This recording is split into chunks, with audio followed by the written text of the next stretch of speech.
Oi gente, tudo bem? Bom dia, boa tarde, boa noite. Não sei a hora que você vai assistir esse vídeo, mas é importante que você assista. Hoje eu vim falar sobre a minha história com livros. Um tempo atrás eu tava desapegando dos meus livros, vendi alguns, não foram poucos, mas eu ainda tenho bastante. E esses meses atrás eu tava pensando em escrever um. E aí algumas pessoas até falaram que ia comprar. Eu quero ver que se eu publicasse você vai comprar esse livro. Porque essas pessoas, pelo menos mais 5, vão ter que comprar, né? Então, entrando nessa minha área de criatividade, eu gosto de compor, eu gosto de escrever e desde novinha eu gostava muito de ler livros. E tudo começou quando eu tive o primeiro acesso à biblioteca, onde eu pegava todos os livros da Cecília Meirelles.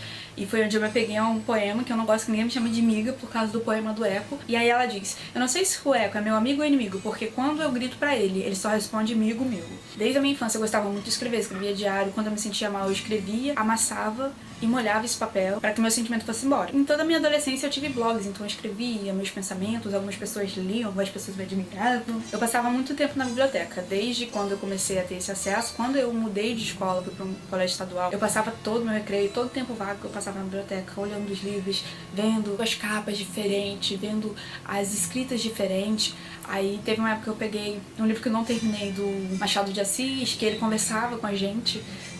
Não lembro qual dos livros, né? Porque ele tem essa linguagem mesmo. Eu lembro que eu peguei uma da Paula Lentz, também não terminei.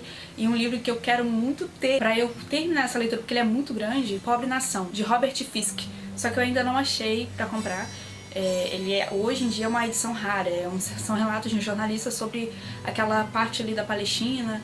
São várias informações, sabe? Mas a escrita dele como jornalista, é um livro dessa grossura, é muito bonito. Também tem outro livro que eu não terminei, é Ulisses, de James Joyce. Descobri que aqui na minha cidade, da Darlene Diniz, que ela é escritora, eu sou inscrita no canal dela no YouTube. Tem uns 3 livros dela, mas eu comecei o primeiro, meio que comecei o segundo e não terminei. Mas ela é uma inspiração, assim, eu vi que ela cresceu muito. E tem um livro chamado Corajosa, que ela escreveu junto com outras meninas. Eu li no modo digital e eu gostei muito, Falando aqui sobre livros, né, livros a gente tem algumas coisas sobre contos, sobre histórias. Eu gostava muito de ler livros que falava da história, que era tipo diário de Anne Frank, diário de Slata. Tem um livro chamado Feia, de Constance Biscoe, que eu me apaixonei do jeito que aquela menina relatou a história.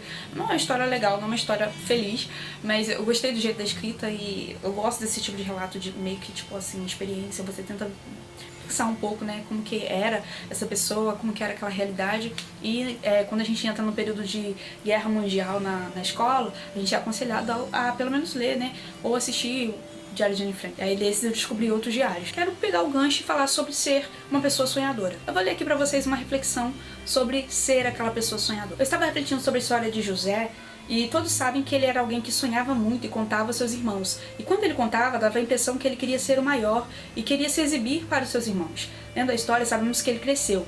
Não porque saiu contando os sonhos, mas porque perseverou crendo que Deus realizaria os sonhos. Ele perseverou e muitas vezes esquecemos essa parte da história. Deixamos de acreditar porque olhamos para as dificuldades ou a distância de algo. Achamos que sonhos gerados no coração de Deus é algo grande demais, esquecendo que Deus é grande demais e que é poderoso para fazer infinitamente mais do que pedimos ou pensamos. A Bíblia diz: nem o olho viu, nem o ouvido ouviu, nem chegou ao coração do homem aquilo que Deus preparou para aqueles que nele esperam. Deus é aquele que realiza coisas extraordinárias em nós, dentro de nós e através de nós. Muitas vezes queremos enterrar nossos sonhos, quando na realidade deveríamos enterrar aquilo que nos distancia de realizarmos nossos sonhos. Devemos avaliar se aquilo que sonhamos tem a ver com o que Deus planejou para a nossa história, se é algo que irá beneficiar não apenas a você, mas a outras pessoas, porque nisso há um grande propósito e o nome de Deus é glorificado. O apóstolo Paulo diz: quer comais, quer bebais, faça tudo para a glória de Deus. Tudo que envolve sua vida, seja ela física, mental e espiritual, deve honrar o nome dele. Devemos sempre avaliar nossa vida e nos perguntar: será que estou vivendo conforme Deus planejou para mim? Será que tenho sido a mesma pessoa sonhadora de antes, ou me deixei levar pelas adversidades da vida e perdi um pouco da minha fé?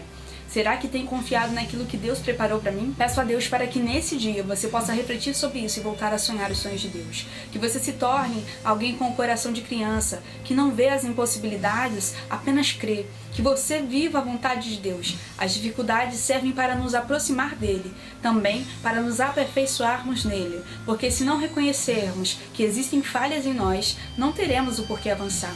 Então seja aquela pessoa sonhadora.